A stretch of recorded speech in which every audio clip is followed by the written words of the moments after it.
خداوند یسوع مسیح کے عظیم جلالی مقدس نام میں آپ سب کی سلامتی ہو۔ خداوند بھلا ہے اور اس کی شفقت ابدی ہے اور اس کی وفاداری پشت در پشت قائم ہے۔ آج ہم ایک نئے مضمون کے ساتھ خدا کے کلام کو سیکھیں گے اور ہمارا مضمون ہے مقدس ایلیا کا روزہ۔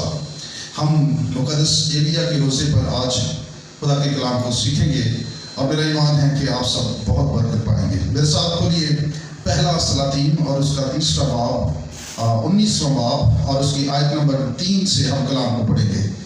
کلام خدا میں لکھا ہے، جب اس نے یہ دیکھا تو اٹھ کر اپنی جان بچانے کو بھاگا اور بیرسبا میں جو یہودا کا ہے آیا اور اپنے خادم کو وہاں چھوڑا اور خود ایک دن کی منزل دشت میں نکل گیا اور چھاؤں کے ایک پیڑ کے نیچے آ کر بیٹھا اور اپنے لیے موت مانگی اور کہا، بس ہے، اب تو اے خداوند میری جان کو لے ہی لے، کیونکہ میں اپنے باپ دادا سے بہتر نہیں ہوں۔ اور وہ چھاؤں کے ایک پیڑ کے نیچے لیٹا اور سو گیا، اور دیکھو ایک فرشتہ نے اس سے چھوا اور اس سے کہا، اٹھ اور کھا۔ اس نے جو نگاہ کی تو کیا دیکھا کہ اس کے سرہانے انگاروں پر پکی ہوئی ایک روٹی اور پانی کی ایک سراہی دھری تھی۔ سو وہ کھا پی کر پھر لیٹ گیا، اور خداوند کا فرشتہ دوبارہ پھر آیا اور اسے چھوا اور کہا، اٹھ اور کھا کہ یہ سفر تیرے لیے بہت بڑا ہے۔ سو اس نے اٹھ کر کھایا پیا اور اس کھانے کی قوت سے 40 دن اور 40 رات چل کر خدا کے پہاڑ حور تک گیا۔ آمین۔ سو میرے عزیزو، آج ہم ایلیا کے روزے پر خدا کے کلام کو سیکھ رہے ہیں، اور اگر ہم مقدس ایلیا کی بات کریں تو ایلیا کے نام کو اگر ہم دیکھیں تو ایلیا کو انگلش میں الائجا کہتے ہیں، اور کیتھولک بائبل کے اندر اسے ایلیا نام کو الیاس کے نام سے جانتے ہیں۔ لفظ ایلیا جو ہے یہ پوری بائبل کے اندر 97 مرتبہ آیا ہے، یعنی 97 مرتبہ، اور پرانے عہد نامہ میں لفظ ایلیا جو ہے 67 مرتبہ اور نئے عہد نامہ میں 30 مرتبہ۔ ایلیا کے نام کا مطلب ہے میرا خدا یہوہ ہے، یا یہوہ ہی میرا خدا ہے۔ اگر ہم مقدس ایلیا کی بات کریں تو 8 بڑے معجزے بائبل مقدس میں مقدس ایلیا کے درج ہیں۔ 8 بڑے معجزے بائبل مقدس میں ہیں۔ سو آج ہم خاص مقدس ایلیا کے روزے پر کلام کو سیکھ رہے ہیں۔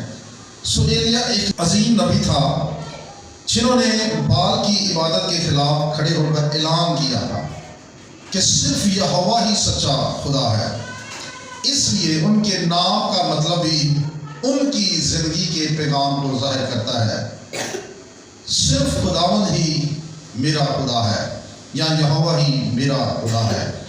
سو جس زمانے کی یہ بات ہو رہی ہے، اس وقت کچھ اس طرح کے حالات تھے کہ قوم بنی اسرائیل خداوند خدا کو چھوڑ کر بتوں کی عبادت کرنے لگے۔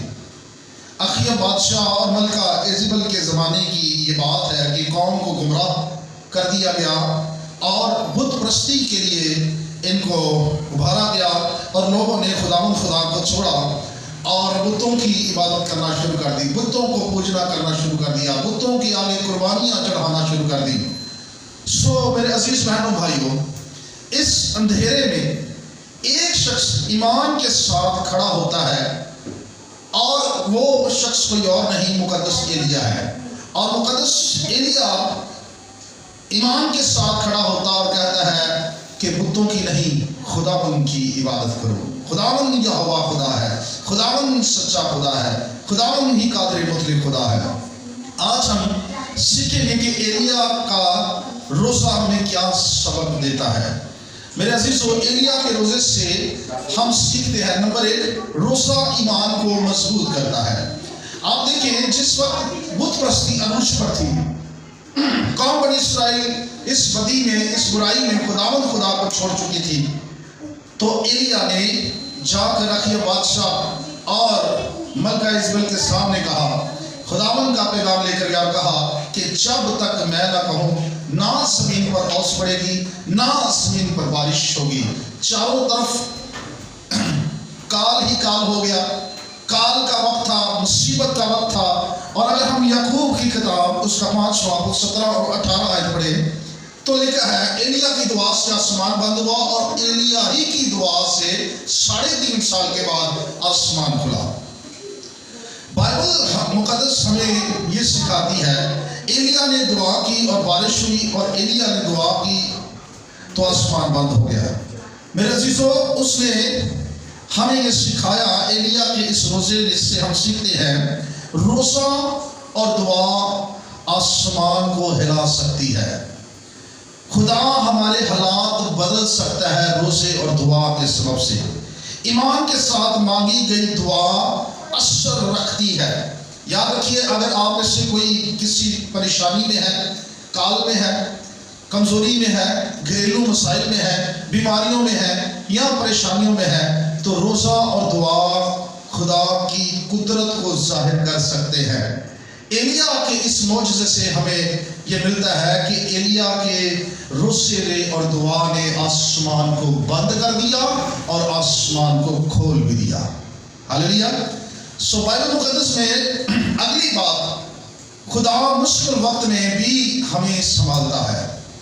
میرے عزیزو، جب کال تھا، زمین پر کھانے پینے کے لیے کچھ نہیں تھا، ایلیا کریت کے نالے سے جا کر پانی پیتا تھا اور آخرکار اس کریت کے نالے سے بھی پانی سوکھ گیا، تو اس کا بھروسہ خداوند اپنے خدا پر تھا۔ وہ خداوند پر یہ توقع رکھتا تھا کہ جس خدا نے مجھے یہ کام کرنے کے لیے بھیجا ہے، وہی خدا میری فکر کرے گا، وہی مجھے روٹی بھی دے گا۔ تو کتاب مقدس ہمیں یہ بتاتی ہے کہ اس مشکل وقت میں خدا نے ایلیا کو سنبھالا، اور جب کھانے پینے کے لیے کچھ نہیں تھا، خدا کووں کے ذریعے سے ایلیا کے لیے کھانا بھیجتا تھا۔ ہاللیلویا۔ بھنا ہوا گوشت خدا اس کے لیے بھیجتا تھا۔ تو ایلیا کا یہ روزہ ہمیں سکھاتا ہے، خدا اپنے بندوں کو کبھی کسی حال میں نہیں چھوڑتا۔ روزہ خدا پر مکمل بھروسہ کرنا سکھاتا ہے۔ میرے عزیز بہنوں بھائیوں، روزہ جو ہے یہ خدا پر توکل کرنا سکھاتا ہے۔ یاد رکھیے، رزق انسان کی طرف سے نہیں ہے، یہ خدا کی طرف سے ہے۔ رزق انسان نہیں دیتا، یہ خدا دیتا ہے۔ روٹی خدا دیتا ہے، ہمارے اخراجات خدا پورے کرتا ہے۔ ہمیں مشکل حالات میں بھی خدا پر بھروسہ اور توکل رکھنے کی ضرورت ہے۔ میرے عزیزو، اس کے بعد اگلا جو بڑا واقعہ ہوا وہ کوہ کرمل پر آگ کا واقعہ ہوا۔ آپ جانتے ہیں، جب قوم بنی اسرائیل دیوتا بال کی پوجا کر رہی تھی، اس کے آگے جھک رہے تھے، تو ایلیا نے وہاں پر جا کر چیلنج کیا، اگر تمہارا بال سچا ہے تو یہ قربانی جلنی چاہیے، تمہارا بال اس قربانی کو آگ سے جلائے گا۔ اگر میرا یہوہ خدا سچا ہے تو وہ آسمان سے آگ نازل کرے گا، اور جو خدا آگ سے جواب دے گا وہی خدا سچا خدا ہوگا۔ ہاللیلویا۔ جانتے ہیں، آپ سب جانتے ہیں کہ اسرائیلیوں نے جب بال کو پکارنا شروع کیا، وہ صبح سے لے کر شام تک چیختے رہے، چلاتے رہے، پکارتے رہے، لیکن کوئی جواب نہیں، کوئی جواب نہیں، کیونکہ وہ بت ہے، وہ کیسے جواب دے سکتا ہے۔ لیکن جب ایلیا کی باری آئی، کلام مقدس میں لکھا ہے، کوہ کرمل پر اس نے خداوند سے دعا کی اور خداوند نے آگ سے جواب دیا اور قربانی کو چٹ کر دیا۔ ہاللیلویا۔ میرے عزیز بہنوں بھائیوں، جب لوگوں نے دیکھا کہ ایلیا کے خدا نے آگ سے جواب دیا، لوگ چیخ اٹھے، لوگ چلا اٹھے اور کہنے لگے، خداوند ہی خدا ہے، یہوہ ہی سچا خدا ہے۔ یہ آگ کیا ظاہر کرتی ہے؟ یہ آگ جو کوہ کرمل پر آئی، قربانی کو چٹ کیا، یہ ظاہر کرتی ہے کہ یہوہ خداوند سچا خدا ہے۔ روزہ اور دعا میں طاقت ہے، خدا اپنے نام کی عزت رکھتا ہے۔ ہاللیلویا۔ آج ہمیں بھی ایسی روحانی آگ کی ضرورت ہے جس سے دنیا جان جائے کہ کہ یہوہ ہی سچا خدا ہے. ہمیں بھی اس روحانی آگ کی ضرورت ہے. اس کے بعد مقدس ایلیا کے روزے میں ہم مایوسی کو دیکھتے ہیں. ایلیا کی زندگی میں ہم مایوسی کو دیکھتے ہیں. مایوسی کے بعد بھی خدا ایلیا کے ساتھ تھا. آپ جانتے ہیں جب یہ قربانی چٹ ہو گئی اور بال کے 450 نبیوں کو قتل کیا گیا تو یہ خبر جب اخیب اور ایزیبل ملکہ کو پہنچی تو ایزیبل نے کہا کہ جس طرح ایلیا نے بال کے نبیوں کو قتل کیا ہے اسی طرح کل شام سے پہلے میں قتل کروں گی تجھے. تو لکھا ہے وہ بھاگا، وہ خوف سے، اس خوف سے کہ ملکہ ایزیبل مجھے قتل نہ کر دے، وہ بھاگا اور لکھا ہے جا کر جاؤ کے ایک پیڑ کے نیچے ٹھہر گیا. اور جب وہاں پر ٹھہر گیا، بیٹھ گیا، لیٹا اور اس کی آنکھ لگی، وہ سویا. لکھا ہے خدا کا فرشتہ آیا اور فرشتے نے اسے جگایا اور کہا اٹھ، یہ روٹی کھا، یہ پانی پی کے 40 دن تو آگے جو سفر کرے گا تجھے کچھ کھانے پینے کو نہیں ملے گا. تو جو اس نے روٹی کھائی اور اس کے بعد 40 دن تک بائبل مقدس میں لکھا ہے وہ چلتا رہا اور جا کر کسی غار میں چھپ گیا. اور میرے عزیز بہنوں بھائیوں، جیسے ہی وہ اس غار میں چھپا تو اس سے خداوند کی آواز آئی.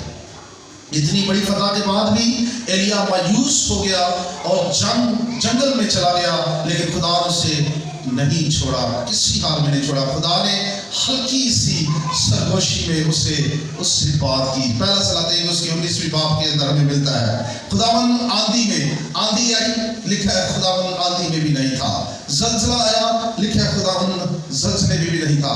آگ آئی، لکھا ہے خداوند اس آگ میں بھی نہیں تھا. پھر آگ کے بعد ایک دبی ہوئی اور ہلکی آواز آئی، اور اس ہلکی آواز کے اندر خدا نے ایلیا سے کلام کیا کہ تو یہاں کیا کرتا ہے. سو میرے عزیزو، یہ ہمیں سکھاتا ہے کہ خدا ہماری کمزوریوں کو سمجھتا ہے. روزہ ہمیں خدا کی آواز سننا سکھاتا ہے. خدا طوفان میں نہیں بلکہ خاموشی میں بھی بولتا ہے. آمین. سو ایلیا کے روزے سے ہم نے تقریباً 5 باتیں سیکھی ہیں. مقدس ایلیا کے روزے سے جو پہلی بات سیکھی ہے، روزہ ایمان کو مضبوط کرتا ہے، روزہ دعا میں طاقت دلاتا ہے، روزہ ہمیں خدا پر بھروسہ کرنا سکھاتا ہے، روزہ روحانی آپ کو زندہ کرتا ہے، روزہ ہمیں خدا کی آواز سننا سکھاتا ہے. ہاللیلویا. سو روزہ رکھیں اور اپنے روزے کو کسی پر ظاہر نہ کریں، خفیہ طور پر. میرے عزیز بہنوں بھائیوں، روزہ رکھیں. متی 6 باب کے اندر خدا یسوع مسیح نے خاص طور پر خفیہ طور پر دعا کرنے کے لیے، خفیہ طور پر روزہ رکھنے کے لیے، خفیہ طور پر اپنی خرائط دینے کے لیے تعلیم دی ہے. اور اس بات کو سکھایا گیا ہے کہ ہمارا روزہ ریاکاری کا روزہ نہیں ہونا چاہیے. ہمیں دوسروں پر ظاہر نہیں کرنا چاہیے کہ میں نے اتنے روزے رکھے، اتنی دیر میں دعا کرتا ہوں، میں اتنی خرائط دیتا ہوں. یہ خفیہ طور پر. لکھا جو تیرا دایاں کرتا ہے وہ تیرا بایاں نہ جانے. لکھا ہے تو اپنی کوٹری میں جا اور اپنے خداوند سے پوشیدگی میں دعا کر، وہ تجھے بدلہ دے گا. اور روزے کے ساتھ خرائط ضرور کریں. یہ سایہ 58 کے اندر لکھا ہے تو اپنی روٹی بھوکھوں کو کھلا، جو آوارہ ہیں، جو مصیبت کے طلبگار ہیں، جو مدد چاہتے ہیں ان کو مدد کر، ان کی مدد کر. بھوکھوں کو کھانا کھلائیں اور جو آوارہ ہیں انہیں اپنے گھر میں لائیں. اور کلام مقدس میں لکھا ہے بیوہ اور یتیم کا بھی خیال رکھو. ایسا روزہ خدا کا پسندیدہ روزہ ہے. سو خداوند اس کلام کے سبب سے آپ سب کو برکت دے. God bless you. خداوند آپ کے ساتھ ہو.